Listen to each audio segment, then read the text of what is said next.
Hello everyone, আশা করি তোমরা সবাই অনেক ভালো আছো। আরও একটা বাংলা ওয়ান শট ক্লাসে তোমাদের সবাইকে স্বাগতম।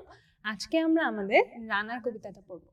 রানার কবিতাটার লেখককে, লেখক তো না, কবিকে বলো তো, এটা কে লিখেছেন? লিখেছেন সুকান্ত ভট্টাচার্য। সুকান্ত ভট্টাচার্য কিন্তু একজন তরুণ কবি ছিলেন, অর্থাৎ তিনি অনেক কম বয়স থেকে লেখা শুরু করেছিলেন এবং তার জীবনের ব্যাপ্তিটা কিন্তু খুব বড় ছিল না। তিনি মাত্র 21 বছর বেঁচে ছিলেন এবং এই 21 বছরে কিন্তু তিনি মনে রাখার মতো, তার নামটা ইতিহাসের পাতায় লিখে রাখার মতো কিছু কাব্য রচনা করে গেছেন, বই রচনা করে গেছেন। তো চলো আমরা দেখি আজকের এই কবিতাটা কি নিয়ে আসে। তোমরা তো সবাই প্রায় জানো, তাই না? এটা খুবই সুন্দর, সহজ সহজ সহজ কবিতা। হ্যাঁ, সহজই তো, কঠিন আর কি আছে বলো। তো এই কবিতাটা মূলত কি নিয়ে, কবিতায় কি বলা হয়েছে, আমরা কি দেখতে পাই? কি বলা হয়েছে? রানার। কবিতার নাম কি? কবিতার নাম হচ্ছে রানার। রানার মানে কি বলো তো? যে দৌড়ায়, তাই না? রানার মানে হচ্ছে যে দৌড়ায়। কিন্তু এখানে রানার বলতে কি বোঝানো হয়েছে? এখানে রানার বলতে বোঝানো হয়েছে, আমরা যে দেখি না ডাক পিয়ন থাকে না, যারা চিঠি পৌঁছায় দেন, এখন তো সেরকম আর নাই, আগে আরো বেশি ছিল এরকম, যে বলে কি ডাক হর করা, অর্থাৎ যারা এরকম মানুষের চিঠি, তারপরে এই যে বিভিন্ন টাকা পয়সা বা পার্সেল ছোটখাটো এসব যারা পাঠায়, মানুষ যে পাঠায়, এগুলা যারা মানুষের বাড়ি বাড়ি পৌঁছায় দেয়, তাদেরকে বলে হচ্ছে রানার। এখন এখানে তিনি রানারকে নিয়ে কি লিখছেন? আমরা তো মনে করো দেখি, তাই না? আমরা আমাদের চারপাশে যত মানুষ আছে, মনে করো একটা রিক্সাওয়ালা, একটা ফেরিওয়ালা বা একটা পিয়ন বা যে কোনো, মনে করো একজন দোকানদার, আমরা অনেক মানুষকে দেখি না? তো আমরা কি তাদেরকে নিয়ে এত গভীরভাবে ভাবি বা আমরা কি কোনো চিন্তা করি যে তাদের জীবনের স্ট্রাগল গুলা কি? আমরা কিন্তু অতটা চিন্তা করি না এসব নিয়ে, তাই না? কিন্তু যারা সাহিত্যিক, যারা কবি, তারা কিন্তু জীবনের প্রত্যেকটা অনুষঙ্গকে, প্রত্যেকটা মানুষকে গভীরভাবে পর্যবেক্ষণ করেন। তো এইরকমই একটা পর্যবেক্ষণ আমরা এই কবিতায় দেখতে পাই। কি দেখতে পাই? যে এই যে রানার, এই যে ডাক হর করা, তিনি যে কাজটা করেন, এই যে সবার বাড়ি বাড়ি গিয়ে চিঠি পৌঁছে দেন, এই কাজটা কিন্তু খুব কঠিন একটা কাজ, তাই না? যে সাইকেল নিয়ে, তার পিঠে বোঝা নিয়ে সবার বাড়ি বাড়ি যাওয়া, সেটার আবার একটা মানে টাইম লিমিট থাকে। তুমি যদি মানে সময় বেশি নাও বা চাইলেই রাস্তার মধ্যে সে রেস্ট নিতে পারবে না, যত টায়ার্ডই হয়ে যাক। এই যেমন এখন যে আমরা দেখি যে আমাদের যারা হচ্ছে পার্সেল ডেলিভারি করেন, তাই না? মনে করো যে ফুড পান্ডা বা এরকম পাঠাও, আমরা একটা খাবার অর্ডার করি, আমাদের কাছে আধা ঘন্টা 1 ঘন্টার মধ্যে খাবার চলে আসে। তো এই কাজটা কিন্তু সহজ কাজ না, তাই না? মানে তখনকার রানারের ইকুইভ্যালেন্ট এখন কি? এখন হচ্ছে ডেলিভারি ম্যান। তো আমরা যখন আমাদেরকে ডেলিভারি ম্যানের দিকে তাকায় ভাবি যে আচ্ছা, ওনার জীবনে কত কষ্ট, আমরা কিন্তু সচরাচর এগুলো ভাবি না, তাই না? তো সেটাই আমরা, তাদের যে স্ট্রাগলটা, এই রানারের যে স্ট্রাগলটা, সেই স্ট্রাগলটা, তার যে জীবনের দুঃখ কষ্ট, তার এবং তার নিজের কাজের প্রতি তার যে দায়িত্বশীলতা, তার যে কর্তব্যবোধ, এসব হচ্ছে আমরা এই কবিতায় দেখতে পাই। তো চলো এখানে কি লেখা আছে আমরা একটু দেখি। এটা আমাদের বইয়ের পাঠ পরিচিতিটাই। হ্যাঁ, আচ্ছা, ইম্পর্টেন্ট কথা, প্রত্যেকটা ক্লাসে আমি এটা বলি, আবার বলতেছি, যে কোন বই থেকে নেওয়া হয়েছে, কোন কাব্যগ্রন্থ থেকে নেওয়া হয়েছে, অবশ্যই অবশ্যই মনে রাখতে হবে। কোন কাব্য? ছাড়পত্র কাব্য, ঠিক আছে? ওকে, তারপর আগাও। এখানে কাদের নিয়ে লেখা? শ্রমজীবী মানুষ, রানারদের নিয়ে লেখা। তাদের কাজ কি? তাদের কাজ তো আমরা জানি, তাদের কাজ হচ্ছে ব্যক্তিগত প্রয়োজনীয় চিঠি পৌঁছায় দেওয়া। আর তারা এতই দায়িত্বশীল যে যত বাধায় থাকুক, রোদ বৃষ্টি ঝড় থাকুক, গভীর রাত থাকুক, রাস্তায় বিপদ থাকুক, তাদের কিন্তু তাদের দায়িত্বটা পালন করতেই হবে, তাই না? আচ্ছা, তারপরে এই যে যারা এই মহান পেশায় নিয়োজিত, তারা যে মানুষ হিসেবে কতটা মহৎ, কবিতাটিতে এই ভাবনারই প্রতিফলন লক্ষ্য করা যায়। অর্থাৎ তারা আসলে কেমন, তাদের জীবনটা কেমন, তারা যে কত কষ্ট করতে এবং তারা কত দায়িত্বশীলতার সাথে তাদের কাজটা করে থাকেন, সেটাই হচ্ছে আমরা এই কবিতাটায় দেখতে পাই। ওকে, এবার আমরা কবিতাটার লাইন বাই লাইন ব্যাখ্যা দেখবো, ঠিক আছে? রানার ছুটেছে তাই ঝুমঝুম ঘন্টা বাজছে রাতে, রানার চলেছে খবরের বোঝা হাতে, রানার চলেছে রানার, রাত্রির পথে পথে চলে, কোনো নিষেধ জানে না মানা। আচ্ছা, ঝুমঝুম ঘন্টা বাজছে বলতে কি বোঝাইছে? যে সাইকেলে করে যায়, তার সাইকেলের ঘন্টা বাজায়, তাই হচ্ছে মানে সাইকেলের ঘন্টা শুনলেই বোঝা যায়। এটা মনে করো আরো আগের প্রেক্ষাপটে লেখা না, তখন তো আর রাস্তাঘাটে এরকম না যে রাতের বেলা অনেক যানবাহন থাকতো, মানুষজন তো হচ্ছে বাতি টাতি নিভায় শুয়ে পড়তো, তাই না? তো যদি এরকম রাস্তায় একটা ঘন্টার আওয়াজ পাওয়া যায়, তখন বোঝা যায় আচ্ছা, মনে হয় রানার যাচ্ছে। রানার চলেছে খবরের বোঝা হাতে। খবরের বোঝা হাতে বলতে কি বুঝাইছে? এই যে একজনে, মনে করো আমি কাউকে একটা চিঠি লিখলাম বা কেউ আমার কাছে একটা চিঠি লিখলো, এই যে আমি তাকে খবরাখবর দিলাম, এই খবরের বোঝা, সবার খবরাখবর নিয়ে সে হচ্ছে এগিয়ে যাচ্ছে। রাত্রির পথে পথে চলে, কোনো নিষেধ জানে না মানে, অর্থাৎ এই রাতের মধ্যেই সে পথে এগিয়ে যায় এবং কোনো নিষেধ, কোনো বাধা, কোনো বিপত্তি, কোনো বিপদই তাকে আটকাইতে পারে না। কেন পারে না? তার দায়িত্ববোধের জন্য, তার কর্তব্যবোধের জন্য। ঠিক আছে। দিগন্ত থেকে দিগন্তে ছোটে রানার, কাজ নিয়েছে সে নতুন খবর আনা। দিগন্ত থেকে দিগন্ত বলতে কি বুঝায় বলতো? দিগন্ত মানে কি তোমরা বুঝো? দিগন্ত মানে কি দিকের অন্ত, মানে ওই যে আমরা মনে করো একটা গ্রামে গেছি, হ্যাঁ, আমরা যত দূর পর্যন্ত দেখতে পাই, গ্রামে না, মনে করো যে কোনো জায়গায়, মনে করো আমরা সমুদ্রে গেছি, অনেক দূর পর্যন্ত দেখা যায় না, তো যেখানে যে শেষ হয়ে যায়, আমরা শেষ যেই প্রান্ত পর্যন্ত দেখতে পাই সেটাকে হচ্ছে আমরা বলি দিগন্ত। তো দিগন্ত থেকে দিগন্তে মানে তার কাজের ব্যাপ্তিটা বুঝেছে, যে সে যে মানে সত্যি সত্যি তো আর কেউ দিগন্ত থেকে দিগন্তে যায় না, তো এখানে সাইকেল দিয়ে তো আর দিগন্ত থেকে দিগন্তে যাওয়া সম্ভব না। এখানে এরকম বুঝেছে যে সে অনেক দূর দূর পর্যন্ত তার চলে যেতে হয়, কাজ নিয়েছে সে নতুন খবর আনার, কারণ এটাই তার কাজ, এই কাজই তার করতে হবে। রানার রানার জানা অজানার বোঝা আজ তার কাঁধে, বোঝাই জাহাজ রানার চলেছে চিঠি আর সংবাদে। যে জানা অজানার অনেক খবরের বোঝা আজকে তার কাঁধে, বোঝাই জাহাজ রানার চলেছে চিঠি আর সংবাদে। বোঝাই জাহাজ কেন বললো? যে জাহাজ বোঝাই করে অনেক মালামাল এক দেশ থেকে আরেক দেশে বা এক শহর থেকে আরেক শহরে নিয়ে যায় না, ওই রকমই তার কাছে এত সংবাদ, এত খবর, যে মনে হচ্ছে যে একটা বোঝাই জাহাজের মতো মনে হচ্ছে। রানার চলেছে বুঝি ভোর হয় হয়, আরো জোরে এ রানার দুর্বার দুর্জয়। যে এরকম একটা সিনারিও এখানে, যে রাত শেষ হওয়ার আগেই তার হচ্ছে চিঠিগুলা পৌঁছায় দিতে হবে। তাই বলছে বুঝি ভোর হয় হয়, মনে হচ্ছে যে এখনই যেন ভোর হয়ে যাবে, তাই সে আরো জোরে হচ্ছে এগিয়ে যাওয়ার চেষ্টা করতেছে। এ রানা দুর্বার দুর্জয়, যে সে হচ্ছে অনেক সাহসী, সে কিছুতেই হার মানবে না। তার জীবনের স্বপ্নের মতো পিছে সরে যায় বন, আরো পথ বুঝি হয় লাল ও পূর্ব কোণ। কি বলছে? তার জীবনের স্বপ্নের মতো পিছে সরে যায় বন, অর্থাৎ যে সে যে সাইকেল চালায় যাইতেছে, দুই পাশে তো বন আছে না, মনে করো আমরা যখন বাসে চড়ে যাই আমরা দেখি না যে দুই পাশে বনগুলো মনে হয় না পিছন দিকে সরে যাচ্ছে, সেরকমই এখানে সে যখন সাইকেল চালায় যাচ্ছে তার চারপাশের বনগুলো তো পিছে সরে যাচ্ছে। তারপরে এখানে কি বলছে? তার জীবনের স্বপ্নের মতো, অর্থাৎ এই বনের পিছে সরে যাওয়াটা অনেকটা তার নিজের জীবনের, আমাদের প্রত্যেকের জীবনেরই তো কিছু স্বপ্ন থাকে, তাই না? এখন সেই স্বপ্ন তো সবার স্বপ্ন পূরণ হয় না। এখন যিনি একটা ডাক হরকরার কাজ করেন, অর্থাৎ তিনি একজন দরিদ্র মানুষ, তাই না? নাহলে এত কষ্টের একটা কাজ কেউ করতেন না। তো এখানে এরকম বুঝেছে সে যেহেতু দরিদ্র এবং সে যেহেতু এই কাজটা করতেছে, তো তার জীবনে যে স্বপ্নগুলো ছিল, সে হয়তো অনেক কিছু করতে চাইছিল, সে হয়তো অনেক কিছু হইতে চাইছিল, তো সেই স্বপ্নগুলো তো তার পূরণ হয় নাই, তাই না? তাই তার স্বপ্নগুলা যেন সে পিছে চলে যাচ্ছে তার, এবং সে যতই এগিয়ে যাচ্ছে মনে হচ্ছে স্বপ্নগুলা যেন আরো পিছে চলে যাচ্ছে। অর্থাৎ সে এই যে ডাক হরকরার কাজটা নিয়ে, রানারের কাজটা নিয়ে সে এগিয়ে যাচ্ছে, এবং তার নিজের যে স্বপ্নগুলো ছিল জীবনে, সেই স্বপ্নগুলা পিছে সরে যাচ্ছে। আর সেই পিছে সরে যাওয়াটার, স্বপ্নের পিছে সরে যাওয়াটার প্রতিনিধিত্ব কে করতেছে? মনে হচ্ছে যে চারপাশে যে বনগুলা পিছে সরে যাচ্ছে, মনে হচ্ছে যে এই বনগুলাই তার জীবনের স্বপ্নের মতো আস্তে আস্তে তার থেকে দূরে চলে যাচ্ছে, তার থেকে পিছে চলে যাচ্ছে। আরো পথ বুঝি হয় লাল ও পূর্ব কোণ। যে পথ শেষ হচ্ছে না, আর এই যে ভোরের আগে হচ্ছে পৌঁছায় দিতে হবে, তাই বারবার এই ভয়টাই মনের মধ্যে চলতেছে, যে বারবার মনে হচ্ছে যে মনে হয় এখনই পূর্ব দিগন্ত লাল হয়ে যাবে। অবাক রাতের তারারা আকাশে মিটমিট করে চায়, কেমন করে এ রানার সবেগে হরিণের মতো ধায়। কত গ্রাম কত পথ যায় সরে সরে, শহরে রানার পৌঁছে ভোরে। যে তার এই যে দ্রুত চলা দেখে আকাশের যে তারারা, তারাও মিটমিট করে তাকায় থাকে, যে কিভাবে রানার সবেগে হরিণের মতো যায়। এটা কেন বলা হয়েছে সবেগে হরিণের মতো যায়? কেন? হরিণ হচ্ছে একটা খুবই দ্রুতগামী প্রাণী, তাই না? মনে করো তোমরা ন্যাশনাল জিওগ্রাফি বা ডিসকভারিতে দেখছো না যে হরিণকে বাঘ ধাওয়া দেয়, তো হরিণ অনেক জোরে দৌড়ায় না? তো এই যে হরিণ যে অনেক গতি আছে, হরিণ যে অনেক দ্রুত একটা প্রাণী, এই জন্য হচ্ছে রানারকে হরিণের সাথে তুলনা করা হয়েছে, যে সেও হচ্ছে অনেক দ্রুত আগায় যায়। এজন্য তারারা যখন তার দিকে তাকায় দেখে মনে হয় যে সে হরিণের বেগে এগিয়ে যাচ্ছে। যে কত গ্রাম কত পথ যায় সরে সরে, শহরে রানার যাবেই পৌঁছে ভোরে। অর্থাৎ তার যে দৃঢ় প্রতিজ্ঞ সে, যে তার ভোরের মধ্যেই শহরে পৌঁছে যেতেই হবে। আচ্ছা, এটা তো বললামই। হাতে লণ্ঠন করে ঠনঠন, জোনাকিরা দেয় আলো, মাভৈ রানার এখনো রাতের কালো। যে তার হাতের যে লণ্ঠন, তার যে হ্যারিকেন, সেটা ঠনঠন করে বাজতেছে, এবং এরই সাথে জোনাকিরাও তাকে আলো দিচ্ছে। অর্থাৎ তার যে লণ্ঠন সেখানেও আলো জ্বলতেছে, আবার জোনাকিরাও চারপাশ থেকে তাকে আলো দিচ্ছে। মাভৈ রানার এখনো রাতের কালো। মাভৈ মানে কি দেখো, মাভৈ মানে হচ্ছে যে ভয় পায় না।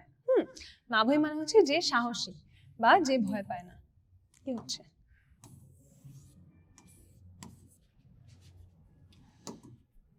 কালিটা একটু মোটা, একটু চিকন করে নেই। যে ভয় পায় না। আচ্ছা, এমনি করেই জীবনের বহু বছরকে পিছু ফেলে পৃথিবীর বোঝা ক্ষুধিত রানার পৌঁছে দিয়েছে মেলে। ক্লান্ত শ্বাস ছুঁয়েছে আকাশ, মাটি ভিজে গেছে ঘামে, জীবনের সব রাত্রিকে ওরা কিনেছে অল্প দামে। যে এমন করেই তার তো এভাবে এই কাজটা করতে করতে তার জীবনের অনেকগুলো বছর কেটে গেছে এবং কি বলছে, পৃথিবীর বোঝা ক্ষুধিত রানার পৌঁছে দিয়েছে মেলে। মেল মানে কি? মেল মানে হচ্ছে যেই হচ্ছে মেল বক্সটা, অর্থাৎ যেই বক্সের মধ্যে চিঠিটা ফেলা হয় সেটাকে বলছে মেল। এবং পৃথিবীর বোঝা, যে পৃথিবীর যত বোঝা মানে এখানে যে সে সংবাদগুলো বহন করে নিয়ে যায়, খবরাখবর বহন করে নিয়ে যায়, সেটাকে বলা হয়েছে পৃথিবীর বোঝা হিসেবে ক্ষুধিত রানা। ক্ষুধিত রানা কেন? এই যে সে একটা অল্প বেতনে চাকরি করে, সে ক্ষুধার্ত, সে দরিদ্র একটা মানুষ, তাই বলছে পৃথিবীর বোঝা ক্ষুধিত রানার পৌঁছে দিয়েছে মেলে। ক্লান্ত শ্বাস ছুঁয়েছে আকাশ, মাটি ভেজে গেছে ঘামে। দেখো এখানে তার যে ক্লান্তিটা সেটাকে কত সুন্দর করে একটা কাব্যিক ভাষায় তিনি বর্ণনা করছেন, যে আকাশ থেকে মাটি পর্যন্ত বর্ণনা। দেখছো যে ক্লান্ত শ্বাস ছুঁয়েছে আকাশ। যে আমরা মনে করো যে সাইকেল চালানো, তো তোমরা যারা সাইকেল চালাও তারা জানো, আমিও সাইকেল চালাতে পারি, আমিও জানি যে মানে সাইকেল চালানো কিন্তু অনেক পরিশ্রমের একটা কাজ, তাই না? তো তখন কিন্তু মানে আমরা অনেক টায়ার্ড হয়ে দীর্ঘশ্বাস ফেলি। তো আমরা তো এমনিতে মনে করো আমরা অনেকে মজার জন্য চালাই বা ভালো লাগে দেখে চালাই, কিন্তু বা যখন আমরা টায়ার্ড হয়ে যাই আমরা জাস্ট রেখে বাসা চলে যাই। কিন্তু সে তো আর মজার জন্য চালাচ্ছে না, তার তো এটা চালায় যাইতেই হচ্ছে। তাই তার ক্লান্ত শ্বাসে যখন ক্লান্ত হয়ে দীর্ঘশ্বাস ফেলে, সেটা এত দীর্ঘ একটা দীর্ঘশ্বাস যে মনে হয় যে সেই দীর্ঘশ্বাসটা আকাশে পৌঁছায় গেছে এবং মাটি ভিজে গেছে ঘামে, এবং ঘামে তার মাটি ভিজে যায়। অর্থাৎ তার এই যে দেখো তার ক্লান্তির পরিব্যাপ্তিটা আকাশ থেকে মাটি পর্যন্ত। আমাকে লাস্ট ক্লাসে নিম গাছ অথবা মানুষের ক্লাসে কেউ একজন বলছিল যে আপু আমাদের একটু সুন্দর সুন্দর কথা বলবেন, সুন্দর সুন্দর লাইন বলবেন ক্লাসের মধ্যে, যেগুলো লিখলে হচ্ছে পরীক্ষার খাতায় অনেক নাম্বার দিবে। তো কবিতারা যে এক্সপ্লেন করতেছে, আমি কি কথাগুলো বলতেছি এগুলো একটু ভালো করে শুনো, লাগলে একটু নোট করে রাখো। হ্যাঁ, আমি কিন্তু মানে আজকে ট্রাই করতেছি যাতে তোমার ওই মানে কথাটা আমার কাছে ভালো লাগছে, যে আসলে ঠিক বলছো, যে আমি যেরকম ক্লাসে অনেক কিছু অনেক ক্যাজুয়াল ভাষায় বলি বা একটু ইংরেজি শব্দ ইউজ করে বলি, তো এমন করে যদি তোমরা লিখো তোমাদের তো পরীক্ষায় মার্কস দিবে না, কারণ তোমরা সুন্দর করে লিখতে পারবে না। তো তুমি একটা ভালো কথা বলছিলে, আমি তোমার নামটা ভুলে গেছি। তো হ্যাঁ, তো সুন্দর করে বাংলা ভাষায় যাতে পরীক্ষার খাতায় লেখার মতো কথা আজকে আমি ট্রাই করতেছি সেটা দেওয়ার। তো একটু খেয়াল করে শুনবা এবং খাতায় লিখে রাখবা যদি পারো, ঠিক আছে? জীবনের সব রাত্রিকে ওরা কিনেছে অল্প দামে। কে কিনছে জীবনের সব রাত্রিকে? এই যে যারা হচ্ছে এই যে তার কি বলবো কর্তৃপক্ষ যারা, তারা এই রানারদের জীবনের সব রাতকে অল্প দামে কিনে নিছে। রাত কিভাবে কিনে নিল? যে এই যে তাদের রাতে তারা বাড়ি যেতে পারে না, রাতে তারা রেস্ট নিতে পারে না, রাতে তারা বিশ্রাম করতে পারে না, তাদের হচ্ছে এই যে সারা রাত কাজ করতে হয়, সারা রাত মানুষের খবরাখবর পৌঁছায় দিতে হয়, তাই তাদের জীবনের সবগুলা রাতকে অল্প দামে, খুব অল্প দামে কিনে নেওয়া হয়েছে। কারণ তাদের বেতন তো বেশি না, এমন না যে তারা রাতটা কষ্ট করে খুব শান্তির একটা জীবন কাটাতে পারতেছে বা বিলাসবহুল একটা জীবন কাটাতে পারতেছে, সেটাও তারা পারতেছে না। তাই বলা হয়েছে জীবনের সব রাত্রিকে ওরা কিনেছে অল্প দামে। অনেক দুঃখে, বহু বেদনায়, অভিমানে, অনুরাগে, ঘরে তার প্রিয়া একা শয্যায় বিনিদ্র রাত জাগে। অর্থাৎ তার যে ওয়াইফ আছে, তার যে স্ত্রী আছে, সে হচ্ছে মনে করো তার হাজবেন্ড যদি প্রত্যেকদিন এরকম বাইরে কষ্ট করে, সে তো আর ঘরে শান্তিতে থাকতে পারে না, তাই না? তাই অনেক দুঃখে, বেদনায়, অভিমানে, অনুরাগে। অনুরাগ মানে কি? অনুরাগ মানে হচ্ছে ভালোবাসা বা প্রেম। যে দুঃখ, অভিমান, ভালোবাসা সবকিছু মিলায় তার যে প্রিয়া, তার যে ভালোবাসার মানুষ বা তার যে স্ত্রী, তিনি ঘরে একা একা রাত জাগেন। তাইলে দেখো এখানে কোন কোন ইমোশনের কথা বলা হয়েছে? দুঃখে, বেদনায়, অভিমানে, অনুরাগে। এটা কিন্তু আমাদের এমসিকিউতে মনে করে আসতে পারে যে তার প্রিয়া একা একা রাত জেগে থাকে কেন, তখন কিন্তু এই যে 1 2 3 থাকবে, আমাদের সিলেক্ট করতে হবে। তো এগুলো একটু খেয়াল করবা, ঠিক আছে? ওকে, রানার এই বোঝা টানার দিন কবে শেষ হবে? রাত শেষ হয়ে সূর্য উঠবে কবে? এখানে রাত শেষ হয়ে সূর্য উঠবে কবে বলতে কি বোঝানো হয়েছে জানো? রাত শেষ হয়ে সূর্য উঠবে কবে বলতে কিন্তু লিটারালি রাত কখন শেষ হয়ে সূর্য কখন উঠবে সেটা বোঝানো হয়। কারণ প্রতিদিনই তো রাত শেষ হয়, প্রতিদিনই তো সূর্য ওঠে, তাই না? এখানে কি বোঝানো হয়েছে? এখানে বোঝানো হয়েছে যে তার জীবনের যে দুঃখের অন্ধকার, যে তার জীবনের দুঃখটাকে এখানে অন্ধকারের সাথে বা রাত্রির সাথে তুলনা করা হয়েছে। তাই বলছে যে রাত শেষ হয়ে সূর্য উঠবে কবে, অর্থাৎ তার জীবনের অন্ধকারটা, তার জীবনের আধারটা কবে শেষ হয়ে তার জীবনে আলো কবে আসবে, সেটা এখানে বোঝানো হয়েছে। সূর্য উঠবে কবে, অর্থাৎ তার জীবনে একটু শান্তি আসবে কবে, তার জীবনে সুখ সমৃদ্ধি কবে আসবে। ঘরেতে অভাব, পৃথিবীটা তাই মনে হয় কালো ধোঁয়া। তাইলে পৃথিবীটাকে কেন কালো ধোঁয়া মনে হয়? পৃথিবীকে কালো ধোঁয়া মনে হয় কারণ তার ঘরেতে অভাব। ঘরেতে অভাব, তাই পৃথিবীর যত সৌন্দর্য কোনো কিছু মানে সে উপভোগ করতে পারে না বা কোনো কিছু সে স্পষ্টভাবে দেখতে পারে না, সবকিছুকে কালো ধোঁয়া বা সবকিছুকে অন্ধকার, ডার্ক এরকম মনে হয়। পিঠেতে টাকার বোঝা, তবু এই টাকাকে যাবে না ছোঁয়া। এখানে কি বোঝানো হয়েছে বলতো? এই লাইনে কি প্রকাশ পাইছে? তার যে সততা,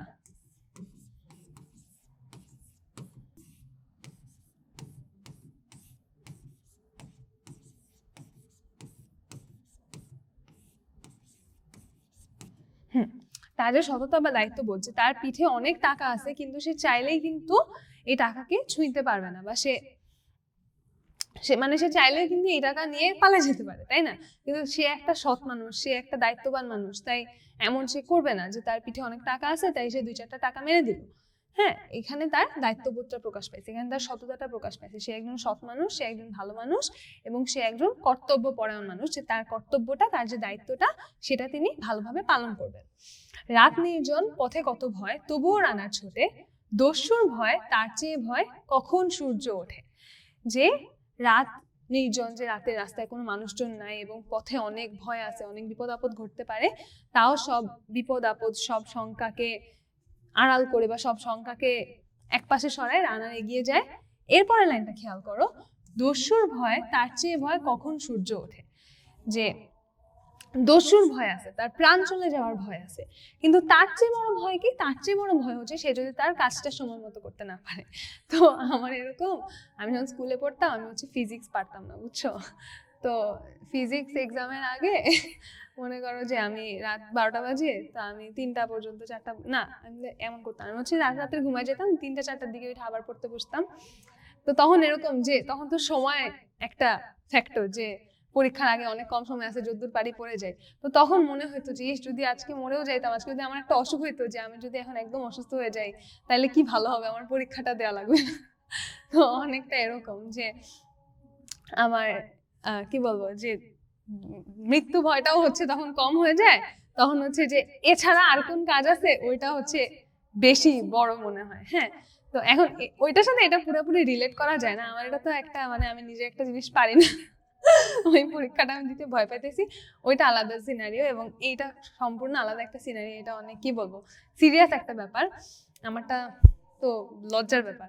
এনিওয়েজ, তো ওইটা বুঝাইলাম যে মনে করো যে মানুষের কাছে এই কম্প্যারিজনটা, বা তোমরা যারা হ্যারি পটার দেখছো, হারমাইনের একটা ডায়লগ আছে না, যে আমরা মরে যেতে পারতাম অর ওয়ার্স এক্সপেলড, যে আমরা আমাদের স্কুল থেকে বের করে দিবে, স্কুল থেকে বের করার চেয়ে মরে যাওয়া ভালো।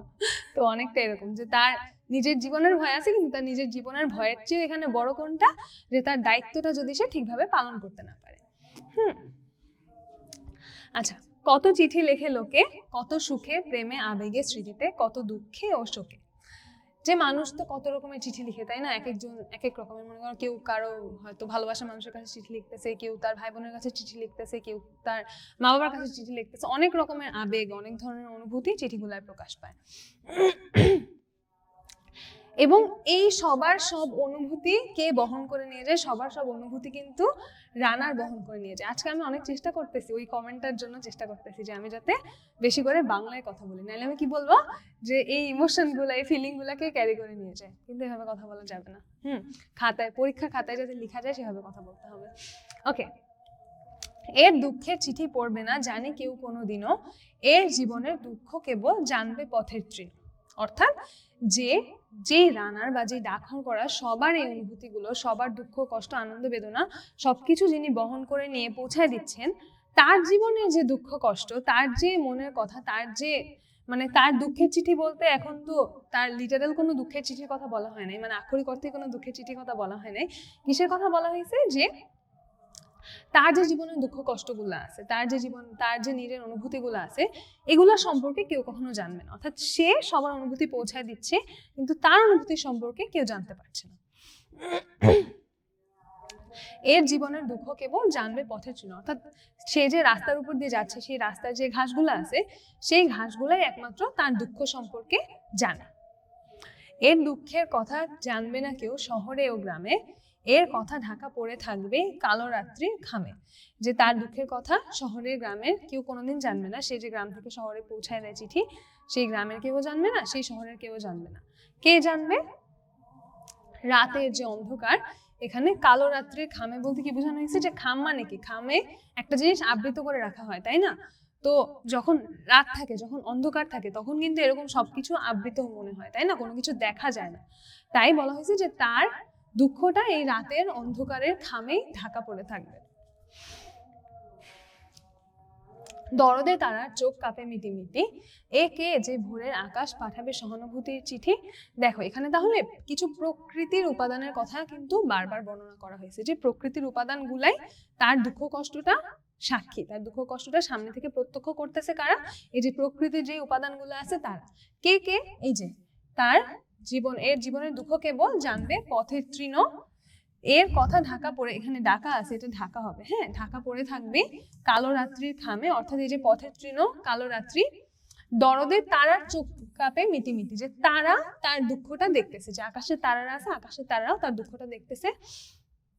একে যে ভোরের আকাশ পাঠাবে সহানুভূতির চিঠি, যে রানার তো মানে তেমন কেউ না, তাই না? সে একটা ছোট্ট একটা মানুষ, সাধারণ একটা মানুষ। সে এমন কে যে তার কাছে ভোরের আকাশ সহানুভূতির চিঠি পাঠাবে? তার কাছে তো ভোরের আকাশও সহানুভূতির চিঠি পাঠাবে না, এটাই বলা হয়েছে।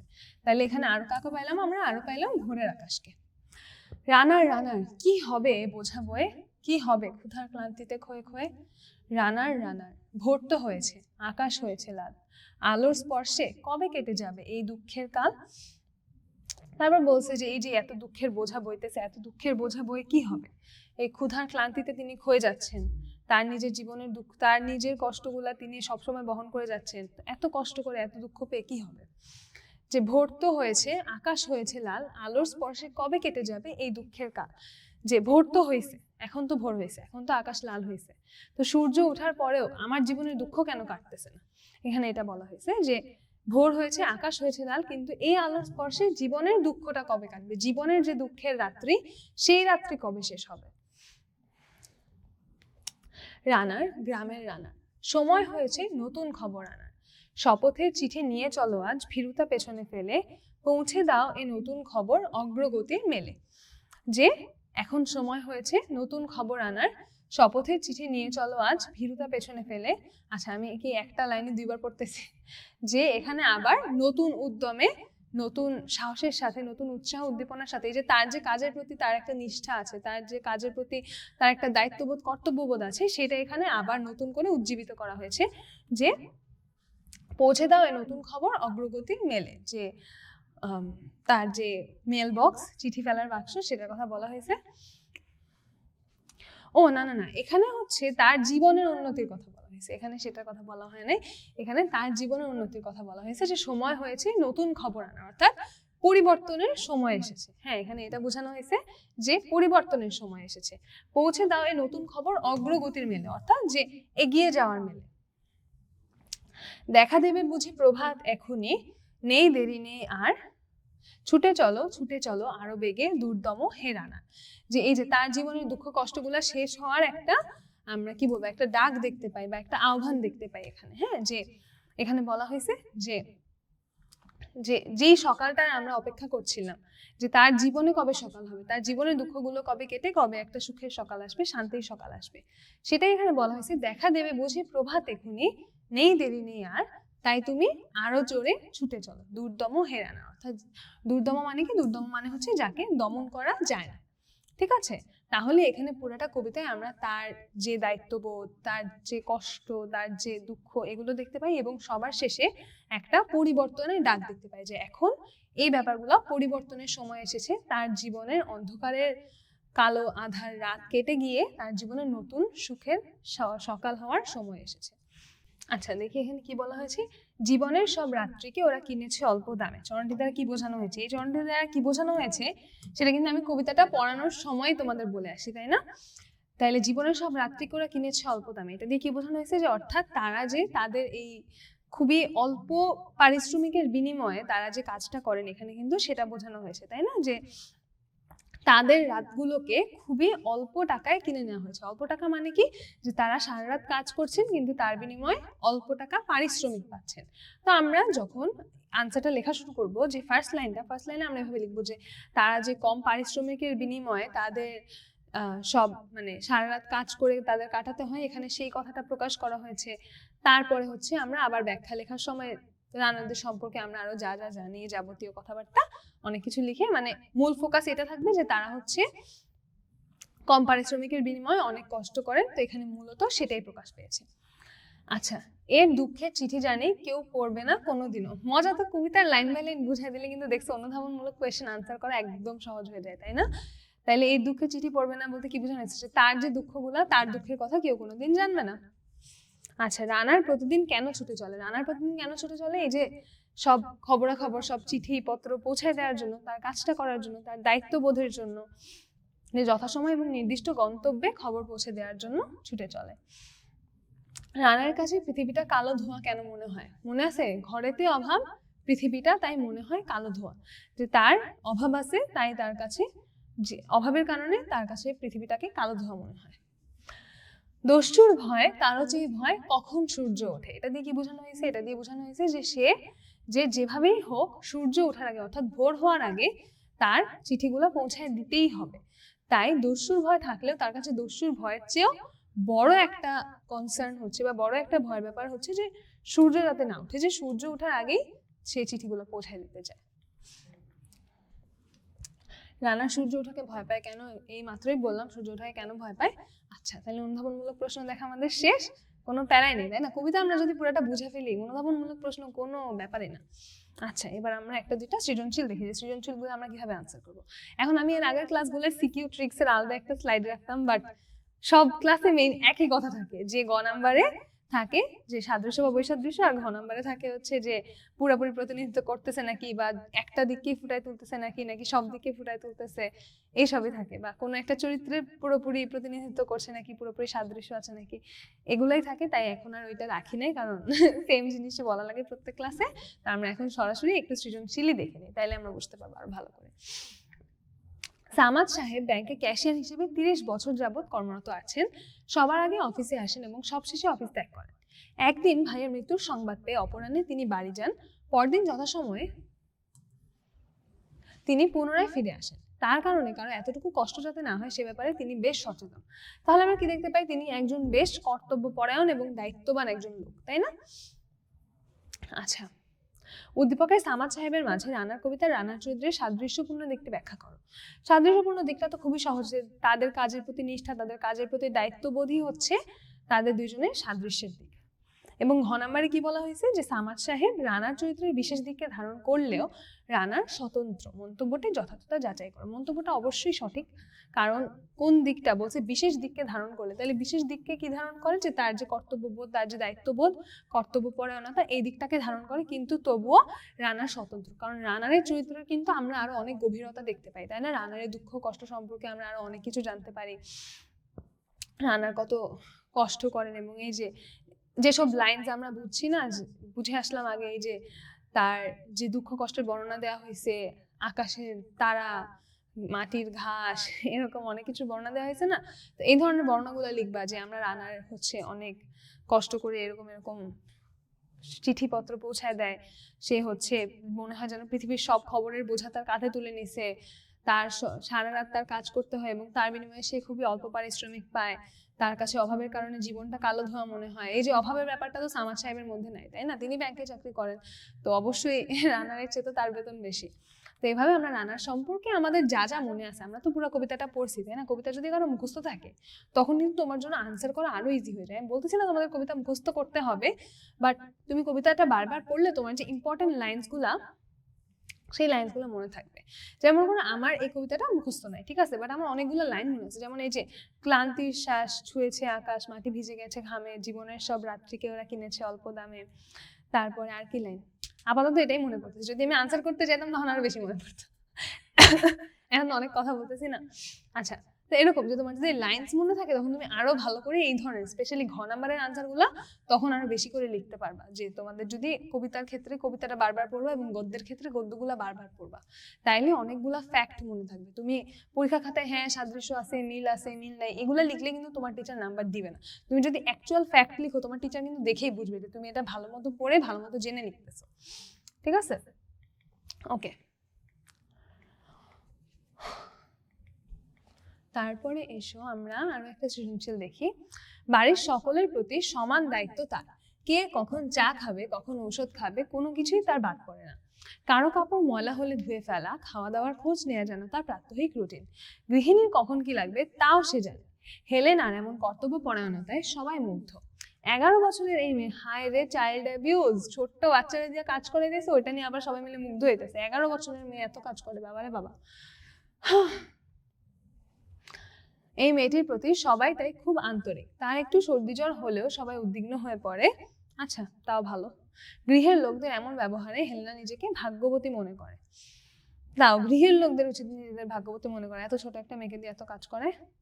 আচ্ছা, তাহলে রানার কবিতা রানার সাদৃশ্য ওই তো একই, তার কর্তব্য পরায়ণতা। এখানে তো সুন্দর করে বলাই আছে যে সে তার কর্তব্য পরায়ণতায় সবাই মুগ্ধ, তাহলে তার মানে ভালো জিনিসটা কি? কর্তব্য পরায়ণতায়। আচ্ছা, উদ্দীপকের বাড়ির লোকদের আন্তরিকতা রানার কবিতার কবির চেতনাকে ধারণ করে কি? তোমাদের কি মনে হয় করে? 1 2 3 কমেন্ট করো, করে নাকি করে না। আচ্ছা, আমি বলি ধারণ করে না, কারণ রানার কবিতায় আমরা কি দেখতে পাই যে রানার কিন্তু এখানে কিন্তু এমন একটা দেখা যাচ্ছে যে হেলেনা, যেমন হেলেনা না ওর নাম, হ্যাঁ হেলেনা, হেলেনা যেমন বাড়ির লোকদের প্রতি অনেক যত্নশীল, তাদের অনেক মানে যত্ন নিচ্ছে, তাদের সব কাজ করে দিচ্ছে, তাদের খেয়াল রাখছে, সেরকম কিন্তু সেই বাড়ির লোকরাও তার প্রতি বেশ সহানুভূতিশীল, তার খেয়াল রাখতেছে, তাই না? তার অসুখ টসুখ হইলে তাকে দেখে রাখতেছে। কিন্তু রানার কবিতায় আমরা দেখতে পাই যে রানারের খোঁজ রাখার কিন্তু তেমন কেউ নাই। তার স্ত্রীর কথা বলা হয়েছে, বাট ওখানে তার স্ত্রীর যে দুঃখ কষ্ট সেটার কথা বলা হয়েছে, বাট মনে করো এরকম বলা হয় না যে সে তার কাজের জন্য এনাফ অ্যাপ্রিসিয়েশন, মানে অ্যাপ্রিসিয়েশনের বাংলা কি, ওয়েট, যে মানুষজন তাকে কি বলবো, ভাবে একটু, যে তাকে এটার জন্য হচ্ছে কেউ প্রশংসা করতেছে বা তাকে তার কাজের জন্য কেউ ধন্যবাদ দিচ্ছে বা সে হচ্ছে যথেষ্ট এটার জন্য পারিশ্রমিক পাচ্ছে, এমন কোনো কিছু কিন্তু আমরা দেখতে পাই না, তাই না? এই যেখানে যে একটা রিওয়ার্ডের ব্যাপার আছে বা একটা প্রতিদান, কোনো প্রতিদান কিন্তু সে পাচ্ছে না, তাই না? সে শুধু কষ্ট করেই যাচ্ছে, এরকম একটা ব্যাপার আমরা দেখতে পাই। যে তার দুঃখের কথা কে জানছে? তার দুঃখের কথা হচ্ছে এই যে কেউ জানবে না কোনোদিনও, কে জানবে শুধু ঘাসের তৃণ না মাটির তৃণ, তারপরে হচ্ছে ওই যে ভোরের তারারা মিটিমিটি করে চায়, তারপরে কালো রাত্রির খামে তার দুঃখের কথা ঢাকা পড়ে থাকবে, যে তার দুঃখের কথা হচ্ছে কেউ কোনোদিন পড়বে না। তো রানার ব্যাপারটা কি ছিল যে রানার দুঃখ কষ্টটা কেউ বুঝেই নেই, রানার দুঃখ কষ্ট কেউ কোনোদিন খেয়ালই করে নাই। বাট হেলেনার ক্ষেত্রে কিন্তু ব্যাপারটা সেইটা না, হেলেনা যাদের জন্য কষ্ট করতেছে তারাও হেলেনাকে হচ্ছে ভালোবাসতেছে, তারাও হেলেনার খেয়াল রাখতেছে, তাই আমরা বলতে পারি যে দুইটা এখানে সেম না। এবার আমরা এমসিকিউ দেখি। রানারের প্রিয়ার একা সজ্জায় বিনীত রজনী জাগার কারণ কি? কারণ কি মনে আছে? যে অভিমানে অনুরাগে, এই দুইটা আমার মনে আছে। আচ্ছা, অনেক কষ্টে বহু বেদনায় অভিমানে অনুরাগে, তাইলে অনেক কষ্টে বহু বেদনায় অভিমানে অনুরাগে কোনোটাই এখানে না, কোনটা হবে? অভিমান, তাই না? আচ্ছা, এরপর আসো, আলোর স্পর্শে কি কেটে যাবে? আলোর স্পর্শে কেটে যাবে এই দুঃখের কাল। আমি একটু কালিটা চেঞ্জ করে সবুজ কালি নেই। আচ্ছা, ইংরেজি রানার আভিধানিক অর্থ কি? আভিধানিক অর্থ হচ্ছে যিনি দৌড়ান। রানার কাঁধে কি নিয়ে ছুটে চলে? যে জানা অজানার বোঝা আজ তার কাঁধে, এটা ছিল না লাইন? জানা অজানার বোঝা আজ তার কাঁধে। আচ্ছা, চোখে আর স্বপ্নের নেই নীল, মদ্য কাঠফাটা রোদ সেকে চামড়া। উদ্দীপকের অনুভূতির সাথে রানার জীবনের কোন সাদৃশ্য রয়েছে? যে এখানে কি বোঝানো হয়েছে? এখানেও কিন্তু এরকম কারো কথা বোঝানো হয়েছে যে হচ্ছে রোদে পুড়ে কাজ করতেছে। রানারও কি করতেছে? রানারও এরকম তার নিজের কাজটা চেষ্টা করতেছে যত ভালো করে করা যায়। তাহলে এখানে কিসের সাথে মিল আছে? এখানে দায়িত্বশীলতার সাথে মিল আছে। রানার কবিতায় কোন পংক্তিতে নির্যাতিত শ্রমজীবী মানুষের বঞ্চনার কথা ব্যক্ত হয়েছে? কোনটা বলো তো? এই যে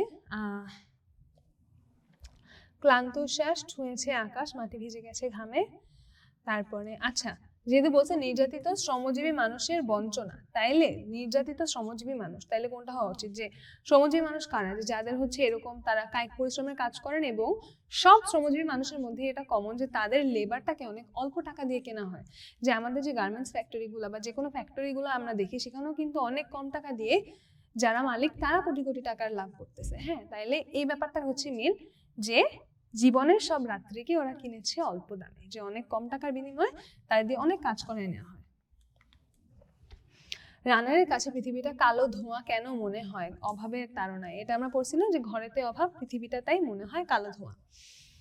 আচ্ছা, রানারের চলার গতির সঙ্গে কিসের সাদৃশ্য? এটাও কিন্তু আমি তোমাদের বলছিলাম যে হরিণের মতো চলে। কেমন করে এ রানার সবেগে হরিণের মতো ধায়, তাই না? ধায় নাকি চলে, কোনটা ছিল ভুলে গেছি।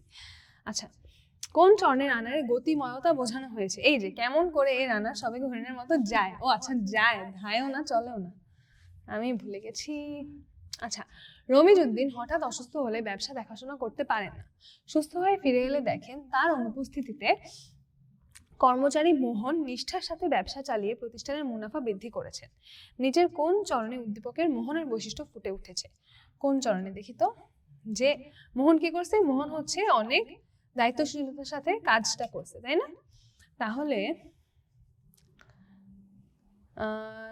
এই দুইটার একটা হওয়া উচিত না? পৃথিবীর বোঝা ক্ষুধিত রানার পৌঁছে দিয়েছে মেলে, আইদার এটা অথবা কাজ নিয়েছে সে নতুন খবর আনার। এই দুইটার একটা হওয়া উচিত, কারণ এই দুইটাতেই হচ্ছে তার কাজের কথা, তার দায়িত্বশীলতার কথা প্রকাশ পেয়েছে। দেখি কোনটা। আচ্ছা, এটা পৃথিবীর বোঝা এ ক্ষুধিত রানার পৌঁছে দিয়েছে মেলে। কেন এটা হবে বলি, যে এখানে যেমন আমরা দেখি যে সে হচ্ছে দায়িত্বশীলতার সাথে একটা কাজ সম্পন্ন করছে, তাই না? এবং এই লাইনেও আমরা দেখতে পাই যে দায়িত্বশীলতার সাথে রানার তার নিজের কাজটা সম্পন্ন করছে, তাই এই লাইনটা হচ্ছে আমাদের আনসার। ওকে, কোনটিকে বেশি ভয় পায়? কোনটিকে বেশি ভয় পায়? দস্যুর ভয় তার চেয়েও ভয় কখন সূর্য ওঠে। তাহলে সূর্য ওঠাকে ভয় পায়।